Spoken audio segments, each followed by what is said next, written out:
한국 곳곳에는 세계 어디에 내놔도 손색 없는 명품들이 있습니다. 일례로 유네스코가 세계유산으로 등재한 명품 갯벌이 있고, 이 갯벌에서 생산하는 명품김은 전 세계인들의 입맛을 사로잡으며 매년 수출량이 폭발적으로 늘고 있습니다. 그래서 한국의 갯벌을 유럽의 북해 갯벌, 아마존강 하구 갯벌, 미국 동부 해안 갯벌, 캐나다 동부 해안 갯벌과 더불어 세계 5대 갯벌로 꼽죠. 그런데 이 갯벌에서는 김이나 굴과 같은 해산물만 생산되는 것은 아닙니다. 소금도 생산되는데 우리나라, 특히 신안에서 생산하는 천일염은 프랑스의 게랑드 소금, 이탈리아의 코마치오 소금과 더불어 세계 3대 명품으로 꼽히는데요. 천일염은 바닷물을 염전으로 끌어들여 이를 증발시켜 얻는 소금으로 바람과 태양의 도움 없이는 생산이 불가능합니다. 특히 전남 신안은 조수간만의 차가 크고 경사가 완만한 천혜의 자연환경에다 최대 40m에 이르는 펄갯벌 퇴적층이 있어 어마어마한 미네랄을 함유하고 있습니다. 그래서 여기에 끌어들인 바닷물을 증발시켜 만든 천일염 속에는 칼륨, 마그네슘, 아연, 칼슘, 무기질이 많아 명품 중에 최고 명품으로 꼽히는데요. 그런데 아마 이런 분들도 계셨을지도 모르겠습니다. 지금 세계에서 가장 중요한 금속 중 하나인 리튬, 리시엄은 광석보다 소금에서 얻는 것이 훨씬 품질이 좋은데, 우리나라에서 세계 3대 명품으로 꼽히는 천일염을 생산한다면 리튬을 기대해 물 수 있지 않느냐 말이죠. 그런데 이런 일이 실제로 벌어졌습니다. 왜냐면 염전만 있는 줄 알았던 전남 신안 지하 1350m 지점에서 어마어마한 리튬을 함유한 소금 호수가 발견됐기 때문입니다. 이걸 잘 개발하면 우리나라의 미래가 완전히 달라질 수도 있을 텐데, 전남 신안에서 어떤 일이 일어나고 있는 것일까요? 지난 5월 중순 광물 생산업체 주, KVL 등에 따르면 신안의 앞에도 일대 염전 아래의 일반 해수보다 90배 가까이 높은 리튬이 함유된 소금호수 영호가 발견됐다고 밝혔습니다. 국내 최초로 지하 1350m 아래에 리튬이 다량 함유된 염호로 추정되는 지하암 반의 수층이 발견됐다는 것인데, 한국에서 리튬이 함유된 염호가 발견된 것이 처음이기 때문에 상당한 관심을 끌었습니다.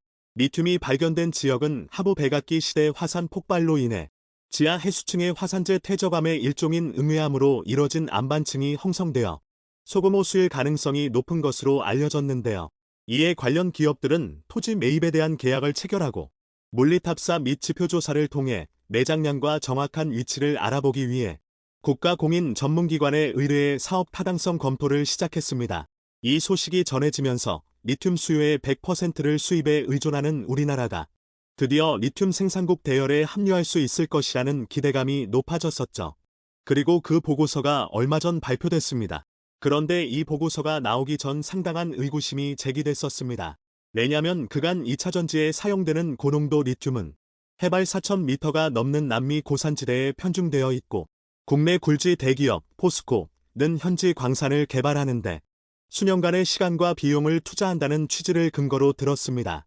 하지만 이번 논란의 핵심은 신안에서 발견된 염호의 리튬 존재 여부가 아니라 생산 가능성에 있을 겁니다.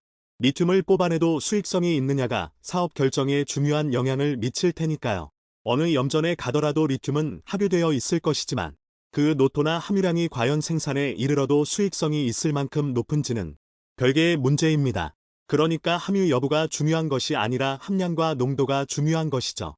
그런데 신안에서 발견된 염호에 대한 성분 분석 결과 일반 해수 대비 약 90배 많은 리튬 성분이 있는 것으로 나타났습니다.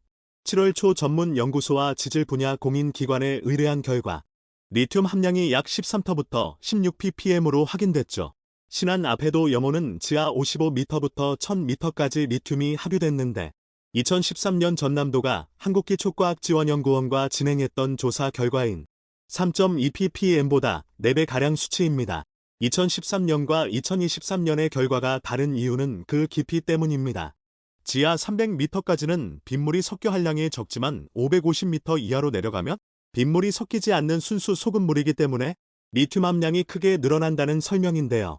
실제로 이번 조사에서도 지하 300m 미만에서는 3ppm 수준으로 낮았지만 550m 이하에서는 높은 함량이 나타났죠. 그런데 수치로 보자면 중남미 염호의 리튬 함량에 비해서 상당히 낮은 수준이기는 합니다. 보통 세계 최고 함량을 가졌다는 칠레 북부 아타카마, 에터케머의 염호에 리튬 함유량이 1570ppm으로 알려져 있죠. 이에 대해 테라사이언스 반봉찬 신한리튬 사업단장은 다른 염호의 리튬 함량이 얼마라고 이야기하는 것은 그대로의 영호 속 함량을 이야기하는 것이 아니다.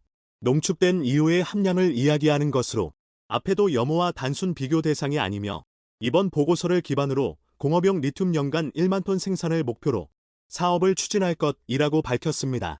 조사 결과에 따르면 신안 앞에도 염호는 농축 시 900ppm에 이르는데 칠레나 아르헨티나, 볼리비아의 염호보다 수치는 낮지만 자원빈국인 한국에서는 감사한 수치가 아닐 수 없습니다. 그런데 이 정도 함량이라면 사업이 가능한 것일까요? 내 보고서가 거짓이 아니라면 충분히 가능할 것으로 보입니다. 왜냐면 리튬 세계 최대 생산국인 중국이 이미 해수에서 리튬을 추출하고 때문이죠.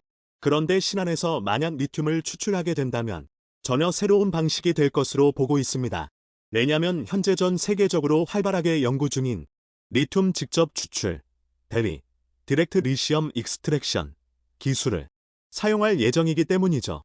사실 이 DLE는 골드만삭스가 잠재적인 게임 체인저라고 언급했을 만큼 중요한 기술입니다.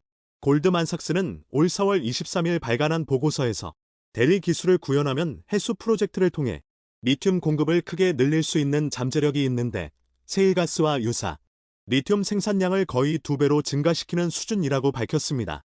그간 전통적인 리튬 추출은 증발법으로 리튬이 매장된 염수를 땅으로 끌어올린 후 바닷물을 건조시켜 소금을 만드는 염전과 비슷한 형태인 폰드에서 4단계에 걸친 건조 공정을 거칩니다. 이 과정에서 농축된 염수는 칼슘과 마그네슘 등의 불순물을 제거하고 여전히 남은 수분을 재차 건조시키는 과정을 거쳤죠. 그냥 보기에도 꽤 오랜 시간이 걸릴 겁니다.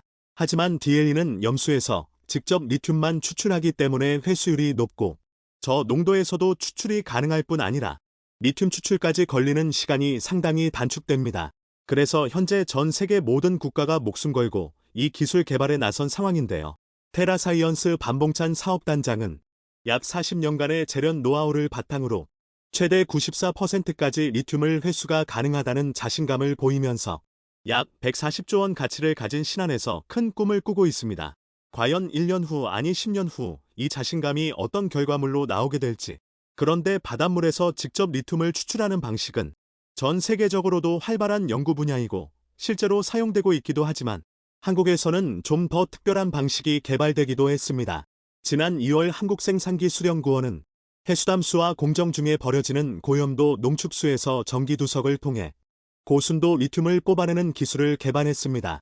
식물이 뿌리에서 흡수한 물을 잎까지 보내는 원리를 적용시켜 낮은 전력으로도 리튬을 선택적으로 분리할 수 있도록 한 것이죠. 사실 이는 해양 생태계 파괴를 막기 위한 목적이 컸습니다. 해수담수화는 바닷물을 담수로 바꾸는 기술로 바닷물에서 소금기를 빼 공업용수나 농업용수로 만듭니다. 그런데 이 과정에서 매일 약 7만 5천 톤의 고염도 농축수가 버려지는데 이것이 해양 생태계 교란의 주범이었죠. 이를 재활용하기 위해 기술 개발에 나섰는데 한국 연구팀이 순환형 에너지 시스템을 개발했습니다. 장치 내부에 2개의 분리막이 있어 중앙에 바닷물을 주입하면 순환을 통해 한쪽에는 담수가, 다른 한쪽에는 리튬 농축수가 만들어집니다. 아직까지 상용화되려면 먼 길을 가야겠지만 자연 파괴도 막고 리튬이라는 황금까지 얻을 수 있다면 얼마든지 기다릴 수 있는 소중한 기술이니 잘 진행되었으면 좋겠습니다. 그렇다면 전 세계의 가장 많은 리튬은 어디에 매장되어 있을까요? 리튬은 크게 소금물의 형태, 수산화리튬, 광석 형태, 광석 리튬로 지구상에 존재하는데 수산화리튬이 광석 리튬에 비해 효율이 좋고 품질이 높은 건 상식입니다. 하지만 전 세계적으로 수산화리튬을 만들 수 있는 염호는 극소량에 불과하죠. 여기에 내연기관차의 연료가 석유였다면 전기차의 연료는 리튬이온 배터리로 볼 수 있기 때문에 그 가치가 석유만큼이나 아니 그 이상으로 높아졌는데요. 그래서 리튬을 두고 하얀 석유라고 부르는 겁니다. 이 하얀 석유를 가장 많이 보유한 국가는 소위 리튬 트라이앵글로 부르는 중남미의 볼리비아, 아르헨티나, 칠레인데 전 세계 매장량의 56%가 여기에 있습니다. 하지만 리튬의 가치고 높아지고 희소해지면서 국가들은 앞다퉈 리튬의 국유화를 시작했습니다. 볼리비아는 이미 국유화를 선언했고 아르헨티나는 전략 광물로 지정해 민간 기업의 모든 탐사 활동을 정지시켰으며 칠레 역시 국유화 준비 작업으로 국영기업 설립을 천명했습니다. 리튬이 매장된 국가는 극히 한정적이라서 너도 나도 국유화를 선언하고 있는데 전기차가 많아질수록 리튬은 부족해질 겁니다. 그래서 현재 리튬 가격은 2021년 대비 무려 6배 가까이 폭등한 상황인데요. 더구나 현재 추세를 따른다면 2030년 리튬 수요가 7배 증가할 것이라고 하니 앞으로의 미래가 눈에 보이시죠? 한국은 더욱 심각합니다. 국내 전체 리튬 수요의 89%는 전기차 등의 배터리 생산에 쓰이고 있고 2040년이 되면 2020년보다 수요가 42배 높아진다고 하죠. 그래서 신안에서의 리튬 생산이 어쩌면 우리의 미래를 결정할 수도 있을 만큼 중요한 것이고 외국으로부터의 원활한 리튬 수금이 국가와 기업의 미래가 달렸습니다. 그런데 이런 사태가 터지기 전에 리튬 트라이앵글에서 영호, 소금, 호수 하나를 통째로 사들인 기업이 있습니다. 포스코인데요. 사실 포스코는 기업의 미래를 아예 리튬에 올인했습니다. 이미 2010년부터 미래 먹거리로 리튬을 선택해 리튬 생산 기술 개발에 착수함과 동시에 전 세계 곳곳에서 리튬 찾기에 나섰습니다. 그러다 눈에 들어온 것이 아르헨티나의 옴브레 무에르토 염호입니다. 전 세계에 몇 안 되는 수산화 리튬을 만들 수 있는 호수인데 2018년 이 호수의 관건을 사들였습니다. 그 양이 얼마나 될까요? 옴브레 무에르토는 죽은 남자라는 뜻을 가졌습니다. 소금 때문에 아무것도 잘할 수 없는 죽음의 땅이었죠. 그런데 아래 지하 600m에는 웬만한 유정과 맞먹는 규모의 초대형 염호가 숨쉬고 있습니다. 고농도 리튬이 무려 220만 톤이라고 하죠. 그리고 포스코는 2018년 관건을 사들인 즉시 리튬 매장량 검증을 실시했는데 글로벌 염수 리튬 전문 컨설팅 기업인 호수 아래 1350만 톤이 매장됐다는 결과를 발표했습니다. 원래 예상했던 220만 톤이 아니라 그보다 6배 많은 1350만 톤이라고 하죠. 채굴 가능성과 수요를 보수적으로 계산해도 30년간 생산할 수 있는 어마어마한 양이며 누적 영업이익만 좋기 수십조 원인데요. 인수 당시 3,119억 원에 갇히는 리튬 가격이 급등하면서 200배 가까이 뛰었습니다. 이에 지난 2022년 3월에는 1조 700억 원을 투자해 연간 2만 5천 톤 규모의 생산 능력을 갖춘 염수 리튬 공장 1단계를 착공했고 8개월 뒤에는 1조 4천억 원을 추가로 투자해 2024년에는 5만 톤으로 생산 능력이 늘어납니다. 그렇다면 리튬 1350만 톤으로 생산 가능한 전기차는 몇 대나 될까요? 2022년 한 해 전 세계에서 판매된 전기차가 800만 대니 포스코가 얼마나 대단한 호수를 인수한 것인지 감이 오시죠. 하지만 놀라운 사실은 리튬 농도에 있습니다.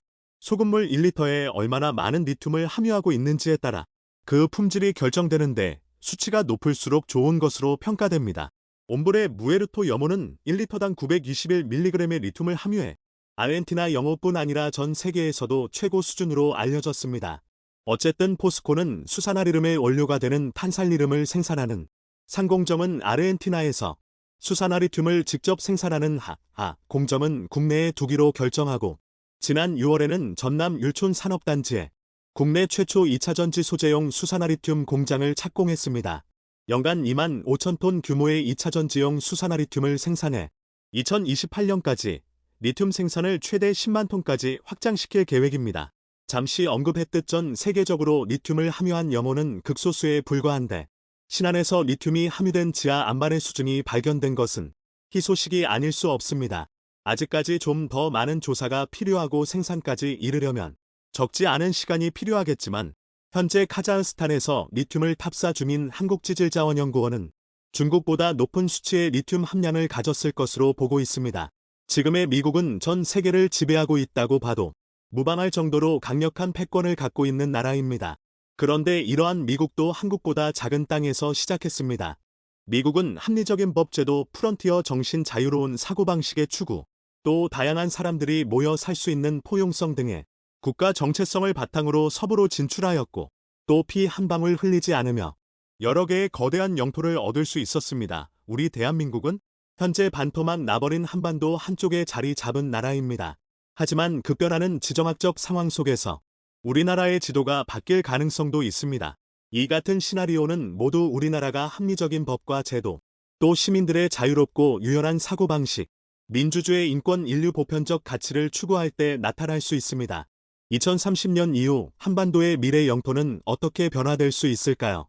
2030년도까지는 한반도를 둘러싼 서태평양 지역, 동북아시아 지역의 많은 부분에서 엄청난 지정학적 변동이 일어날 가능성이 높습니다. 그 중에서 한반도의 미래 지도가 될 지역과 혹은 그 주변의 한국과 우호적이게 될 수 있는 지역들을 모두 살펴봅니다. 첫 번째, 남북 통일. 남북 통일은 한반도의 안전을 위해 필수적입니다.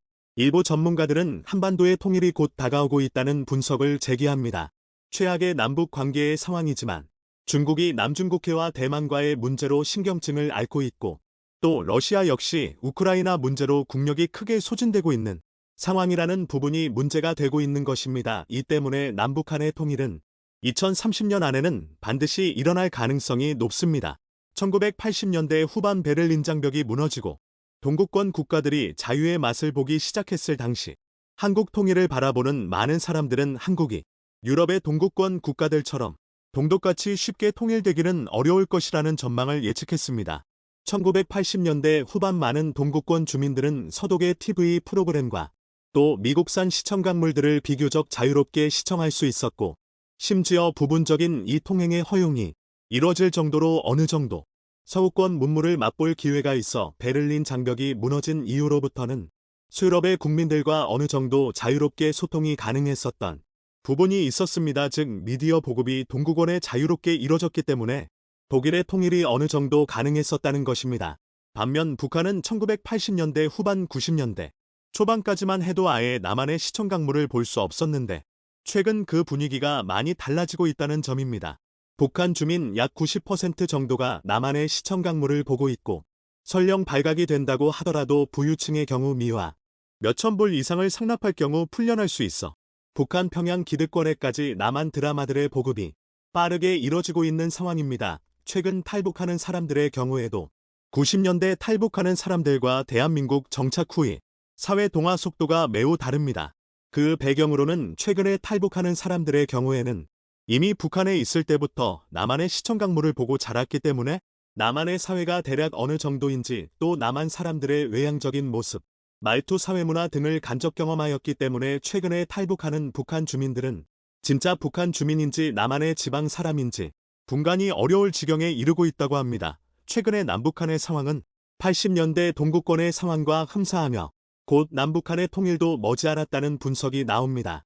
남북한이 통일되면 국토의 면적은 2배 이상으로 넓어지며 국민들의 숫자도 50%가량 증가합니다. 저출산 문제가 완전히 해결되는 것입니다. 북한 곳곳에는 학교가 생기고 공공기관 등의 수요가 폭증하면서 남한의 고급 사무직 일자리 문제는 완전히 해결됩니다. 건설 경기는 대화랑을 기록할 것이고 세계적인 경제 침체는 남북한의 통일로 새로운 활력을 맞이하게 될 것입니다. 두 번째, 간도 통일. 남북한이 통일되면 분명히 간도, 흡수 병합 문제가 대두될 것으로 보입니다.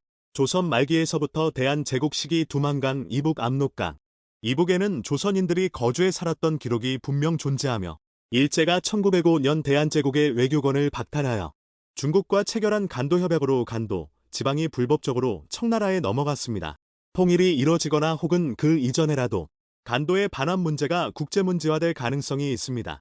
이미 간도에 대해서는 국제 메이저 언론에서도 서서히 인지를 하기 시작하고 있습니다. 간도 지방 남만주 지방에 대해서 해외 언론에서는 덜드 코리아, 세 번째 코리아라고 언급을 하며 간도 지방 문제에 대해 깊이감 있는 분석을 내놓고 있습니다. 이국의 유명 지정학 잡지인 디 애틀랜틱지에 서도 2013년부터 고구려와 현재 한중관계 그리고 1909년 일본에 의해 강제 할양된 간도에 대한 문제 등에 대해서 비교적 상세하게 미국 정치외교 전문가의 시각으로 깊이 있는 분석을 내놓고 있는 것입니다. 애틀랜틱지에 소개된 것만으로도 이미 미국의 정치외교 분야에 이러한 문제들이 깊이 있게 인식되고 있다는 것을 의미하기 때문에 반드시 간도 지방 문제, 남만주 지방의 문제 등에 대한 외교적 문제는 반드시 어느 순간부터 기어올라올 가능성이 높으며 1909년 일제의 불법적인 국제조약이 무효이며 간도가 대한제국을 계승한 대한민국이 반환을 받아야 한다는 것이 국제적으로 인정될 경우 간도 지방의 흡수병합, 아니 간도 반환 문제는 분명하게 급속히 이뤄질 가능성이 높다는 것입니다. 이러한 일에 앞서 중국은 외교적인 고립을 겪어야 합니다. 중국은 지금까지 국제적인 지지를 받으며 급성장해왔습니다. 많은 서방의 나라들은 중국의 경제적 성장이 일어나게 될 경우 중국 공산당 특유의 3대 정치 파벌이 중국만의 특별한 민주주의 제도로서 국민들의 인권이 보장되고 표현의 자유 등을 보장받는 선진국으로 성장할 수 있을 것을 기대했습니다. 그러나 2014년 홍콩에서 시작한 우산혁명의 무자비한 탄압과 서방 세계와 약속한 일국양제 체제 무시 등으로 서방 세계는 점점 중국과의 무역을 끊어버리기 시작했고, 중국은 현재 경제적 고립을 넘어선 정치 외교적 고립 문제까지 대두되고 있습니다. 세 번째, 산동반도 만주의 연합체제 구축. 한반도와 간도 지방의 평화체제를 위해서는 분명히 완충지대가 필요합니다. 일본의 경우에는 메이지 정부 출현 이후에 소위 일본 제국의 안녕을 추구하기 위해 청나라의 간섭을 크게 받고 있던 조선을 청일전쟁을 통해 독립시켰고, 류큐 대만 등 중국과의 해안 완충지대를 만들었던 적이 있습니다. 한반도 역시 중국이라는 거대 대륙 세력과의 완충지대가 필요한데 그곳이 바로 산둥반도와 만주 일대입니다. 통일 한국이 만주와 산둥반도를 흡수 병합하기에는 다소 무리가 있습니다. 그곳에 사는 사람들의 언어가 완전히 다르고 또 소득 수준이 많이 차이가 날 뿐 아니라 문화적으로도 부분적 차이가 존재합니다. 이 때문에 만주 산통반도의 민주주의 체제 수립이 반드시 필요하며 주민들이 공산주의 체제의 억압에서 벗어나 민주주의의 축복을 누리는 자본주의 사회가 될 수 있도록 할 필요가 있습니다. 현재 중국은 심각한 인권 문제가 있습니다. 조직적인 인권 유린이 신장이구르 티베트의 소수민족들에게 자행되고 있어 서방 세계에 큰 우려를 사고 있습니다. 심지어 같은 민족인 홍콩의 선진화된 주민들에게도 폭압적인 인권 유린을 자행하여 서방 세계는 입을 다물지 못하고 있는 상황입니다. 일각에서는 이러한 중공의 만행을 의화단연한 시기 서양인들에게 자행됐던 인권 유린 상황과 흠사하다고 지적합니다. 결과적으로 의화단연한 이후에 서방 연합체가 결성되어 청나라 당국에 대한 압박을 하여 결과적으로 청나라의 만국으로 가는 상황이 일어나게 됐습니다. 산둥반도와 만주 지방은 우리 민족과 흠사한 DNA를 가지고 있는 지역인 만큼 민주주의의 지원과 인류 보편적인 가치를 실현시킬 수 있도록 해야 하며, 궁극적으로는 한반도와 중국 사이의 완충 권역을 만들어 우호적인 나라가 되도록 할 필요가 있습니다. 네 번째, 몽골 통일의 지원. 몽골과 내몽골을 합치게 되면 몽골 민족만 약 1000만 명가량의 나라가 됩니다. 현재 몽골은 300만 명의 부산광역시 수준의 인구에 불과하여 중국과 러시아의 외교적 눈치를 봐야만 하는 상황입니다. 하지만 몽골이 내몽골과의 통일을 이룩하고 과거 옛 바이칼, 호수 부근의 몽골 부족 공화국들과 통일을 이룩하게 된다면 몽골은 약 1000만 명의 민족 국가가 되어 한국과 우호적인 관계가 될 수 있습니다. 무엇보다 현재 몽골은 물 부족 문제가 심각합니다. 상수원 다수와 주요 민물을 공급하는 하천의 대부분이 러시아나 중국의 영토 안에 있어서 몽골의 사막화 문제를 해결할 방법이 없는 상황입니다. 하지만 몽골의 과거 옛 고토들을 되찾는 통일을 이룩하게 된다면 동북아시아의 고질적인 사막화 문제에 대한 해결을 할 수 있을 것으로 보입니다. 다섯 번째, 러시아의 경제 위기와 사할린 캄차카 구매. 우크라이나 사태 이후로 러시아는 경제적인 난국에 빠질 가능성이 매우 높은 상황입니다.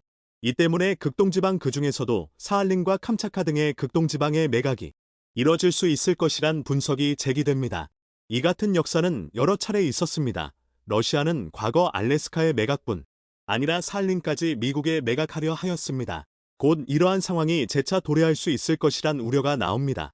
이 경우 주요 구매 세력들은 미국, 중국, 일본, 캐나다, 한국 등 인접 국가들이 유력한 매각 대상자가 될 것으로 보입니다.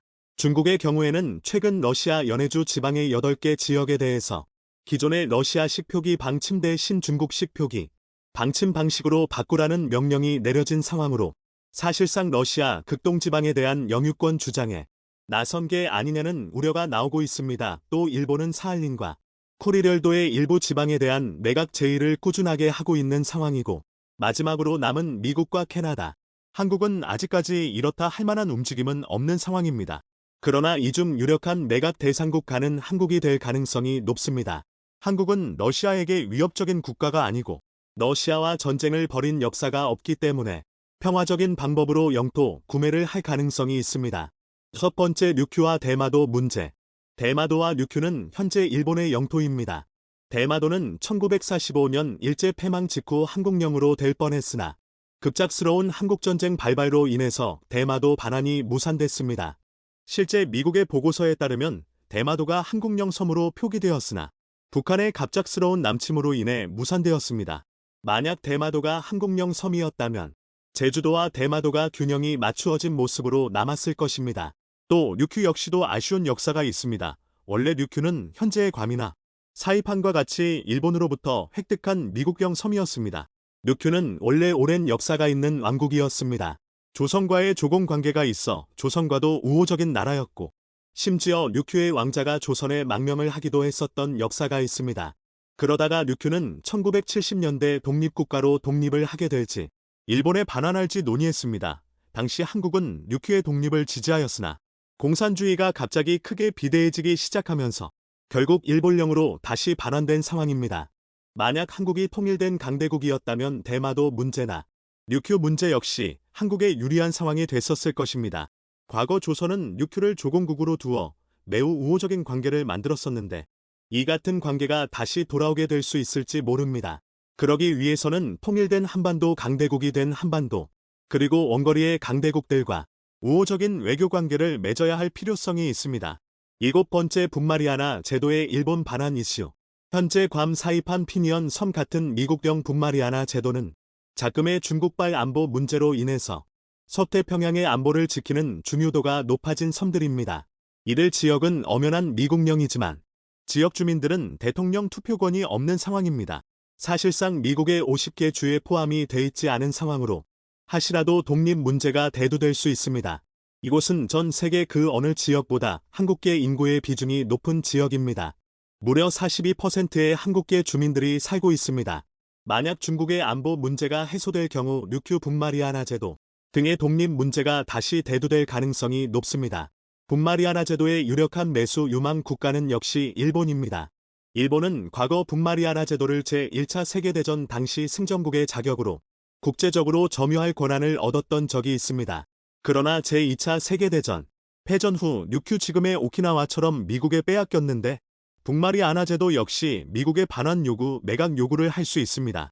하지만 이것은 분명히 중국의 태평양 지역에서의 안보 문제가 해소돼야 할 문제입니다.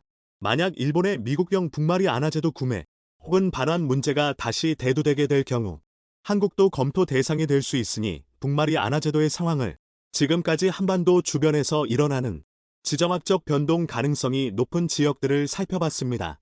한국의 이지스함이 미국의 이지스함과 동급이 된다는 소식이 나와 연일 화제가 되고 있습니다. 비로소 우리 해군의 철통 같은 대비태세가 갖춰지게 되면서 북한은 물론 중국까지 완벽히 방어할 수 있게 됐다는데 무슨 소식인지 자세히 알아보겠습니다.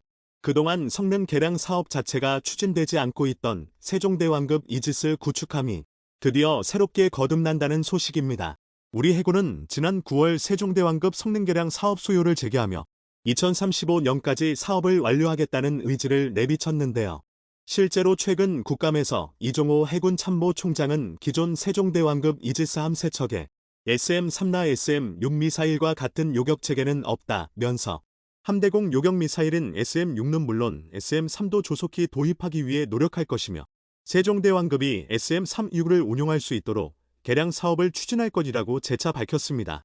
이는 다시 말해서 우리 해군이 SM-36 도입은 물론 기존의 깡통 이지스함으로 여겨졌던 세종대왕급을 정상화시키기 위한 의지가 있음을 피력한 겁니다.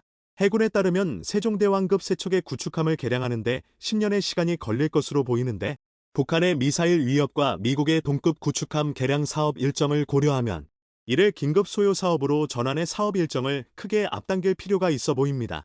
실제로 과거 미국과 일본의 개량 사례를 봤을 때 예산만 확보된다면 성능 개량 공사에 필요한 기간은 한 척에 1년이 채 걸리지 않기 때문에 미룰 이유가 없는 상황입니다. 또 지금은 미국이 우리 세종대왕급과 유사한 버전의 이지스함을 최신 버전으로 개량하는 사업을 대대적으로 진행 중인 시기여서 미국과 사업 일정을 맞춰 공동 발주하면 사업 비용도 대폭 낮출 수 있는 장점이 있습니다. 세종대왕급 구축함은 한국형 구축함 KDEX 2분 사업을 통해 전력화된 길이 166m, 경하 배수량 7,600톤급의 이지스 방공체계를 탑재한 구축함인데요. 2010년 민팩에 참여한 세종대왕함은 총 19척 가운데 한포 사격으로 표적의 100m 이내인 75m 오차율을 보이면서 탑건함으로 선정되기도 한 우리의 자랑스러운 구축함입니다. 실제로 최근 CNN에서 한국이 만든 이지스 구축함 세종대왕함을 세계 최고의 군함으로 지목하며 극찬했는데요. 지난 6월 CNN은 이들은 아마도 세계 최고의 군함일 것, 그리고 그들은 미국산이 아니다라는 기사를 보도하고 세종대왕함을 세계 최고의 군함으로 꼽았습니다. CNN은 세종대왕함이 중국 구축함 타입 055분보다 우위에 있다며 이러한 이유로 한국으로부터 선박을 구매하거나 미국 설계 선박을 건조하는 것도 중국과의 격차를 좁히는 방법이 될 수 있을 것이라고 보도했습니다. 중국의 구축함 타입 055분은 배수량이 1만 2,000톤부터 1만 3,000톤으로 일반 구축함보다 크고 강력한 화력을 보유하고 있는 것으로 알려졌습니다. 지대공 밑대함 미사일을 발사하는 112개의 수직 발사 시스템 VAS-셀을 갖고 있으며 미 해군의 최신 알레이 버크급 구축함의 96개보다 많은 것으로 알려졌습니다. 현재 미국은 중국 구축함 타입 055분보다 수적으로 열세인 상황이라 중국을 견제하고 있는데 이러한 상황에 한국의 세종대왕급이 대안이 될 수 있다는 분석을 내놓은 겁니다. 실제로 서방의 군사 전문가들은 타입 055분과 한국의 세종대왕급 구축함에게 밀린다고 보고 있는데 세종함은 타입 055보다 약간 작지만 128개의 VAS-셀과 지대공, 대장, 순항 미사일을 포함한 무기로 더 강력한 화력을 갖고 있기 때문입니다. 실제로 세종함은 우리 해군 함대의 자랑으로 이 함정 하나로 우리 해군은 대공, 대함, 대잠수함, 대함 등 여러 동시 상황에 대처하고 탄도미사일로부터도 방어할 수 있습니다. 그런데 사실 세종대왕급은 그동안 몇 가지 요격 체계와 관련해 논란이 있기도 했는데요. 실제로 정조대왕급 구축함은 SM-3 운용이 가능하지만 세종대왕급 구축함의 SM-3를 탑재하기 위해서는 소프트웨어와 하드웨어적 개량이 필요하며 이를 위해 척당 최소 5천만 달러가 투입돼야 합니다. 이는 사실 그동안 중국 등 우리의 미사일 방어 체계에 민감하게 반응하는 주변국을 자극하지 않기 위해서 외교적 마찰을 줄이기 위해 신경을 썼던 부분이었습니다. 그것도 그럴 것이 이 문제에 대해 우리 해군이 조금만 언급해도 예전부터 중국은 분노를 숨기지 않고 폭발하며 유독 예민한 반응을 보이며 신경전을 펼쳤습니다. 과거 사드 도입 논란에서 강하게 반발했던 중국의 움직임을 볼 때 한국이 세종대왕급의 SM-3를 운용한다고 하더라도 중국에서 들고 일어날 가능성이 매우 높기 때문입니다.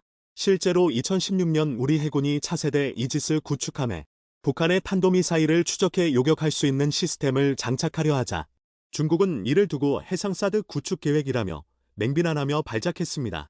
당시 중국 관영 매체 황구망은 한국이 차세대 이지스 구축함에 탄도미사일을 요격할 수 있는 SM-3 함대공 요격미사일을 탑재하려는 건 사드 배치 결정 이후 한국의 미국 경도 현상을 상징적으로 보여주는 것이라고 보도했습니다. 매체는 해양권익을 둘러싸고 일본, 중국과 대립하는 한국 해군이 역량을 강화하려 하지만 이상과 현실은 다르다면서 한국의 해상사드가 날로 악화하는 해상환경을 근본적으로 바꿀 수 없다고 깎아내렸습니다. 그러면서 세 척의 구축함이 북한의 수많은 전술 미사일 공격을 막을 수도 없을 것이라며 한국이 복잡한 시스템을 제대로 조정할 능력이 있는지도 의문이라고 무지성 발언을 서슴지 않았었습니다. 그런데 이번에 우리 해군의 SM-3분, SM-6분 업그레이드 소식 나오면서 연일 화제가 되고 있는데요.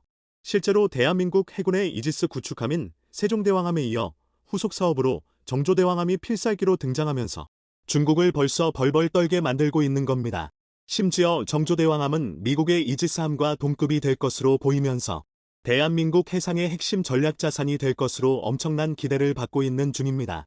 이는 지난달 미 해군 7함대 소속 SM-3로 ICBM 격추에 성공한 이지스함 존 핀이 제주해군기지에 입항했다 출항한 사실과 무관하지 않아 보입니다.